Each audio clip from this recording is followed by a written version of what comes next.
G'day, welcome back to Gateway Student Conference here in Dallas, Texas. Rachel and I are with Mr. Drew, pastor of students at Castillo at Potter's House here in Dallas. That's right. Pastor Bishop T.D. Jakes.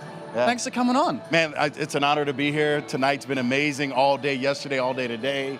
It's been an amazing experience so far. So you are all over the place. I mean, I've seen this guy preaching in Australia, different parts of America. I mean, and you got a thriving, youth church happening here in Dallas. How do you do it all? I don't know how I do it, by the grace of God. Yeah, and then, that's it. And then trying to balance family and ministry and all at the same time your relationship with Christ. But I think it's our time, it's our season. It's that moment that God has me out doing things, and I count it all a privilege and an honor to do what it is I get to do in youth ministry, of course, at the Potter's House and under Bishop Jakes and all that good stuff, man. But it's an honor and privilege. Yeah. Pastor Drew, how encouraged are you tonight to see this church just completely packed out with students that are just on fire and passionate for God, seeking Him? I know as a youth pastor, that has got to do something to you. This excites me in so many different ways.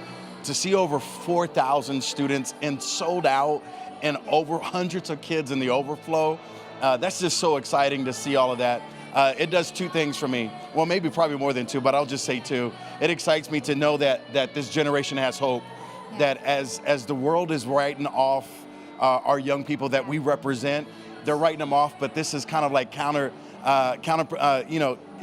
all of that, all of those claims that this generation is lost. No, I have 4,000 students to prove that it's not lost at all. So talking about believing in the next generation, at the moment you guys are building a youth empowerment center. Tell us a little bit about that. So we are building a new building there at the Potter's House. Many people remember the old sanctuary where the Potter's House actually started, where the green carpet was, where Bishop started and everything. And so they tore that side of the building down, erected a new building on top of that. We'll be able to house thousands and thousands of students. One of the biggest rooms in the new building seats over 2,000. In my area, we'll seat at least 1,500 students. And then there's 2 levels on the top, 3rd and 4th floor that are dedicated to the children's ministry. So, it's going to be an amazing facility. The vision that Bishop has for our next generation is encouraging. It's phenomenal, and it's at a whole nother level right now. Yeah.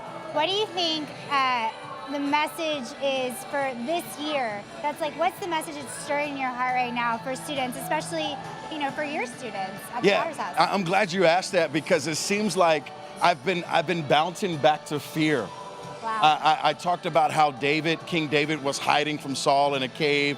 I even talked about how Gideon and the people of Israel at a time were hiding from the enemy in caves and everything else. And I said before, it's not a time to be hiding, to come out, not to be fearful of what the enemy is threatening upon us, but for us to be bold. I said one time in a sermon, it's like, you may be in a cave, but you're not caved in. And then so it's time to come out. Don't be full of fear. God is for you. Who could be against you? So Pastor Drew, if there's one verse that you could encourage our Daystar viewers around the world with, what would that be? What would it be? Man, Josh, I would say don't give up. And along the lines of what I was just saying, if I could piggyback on that, I would say don't give up. God is doing some amazing things, not only in the city and our state and our country, around the world, but I think it's our time for Christians to stand up and not be afraid of what's before them, and to take hold at what God has in front of them. And I believe that again, if God is for you, who could be against you? Yeah.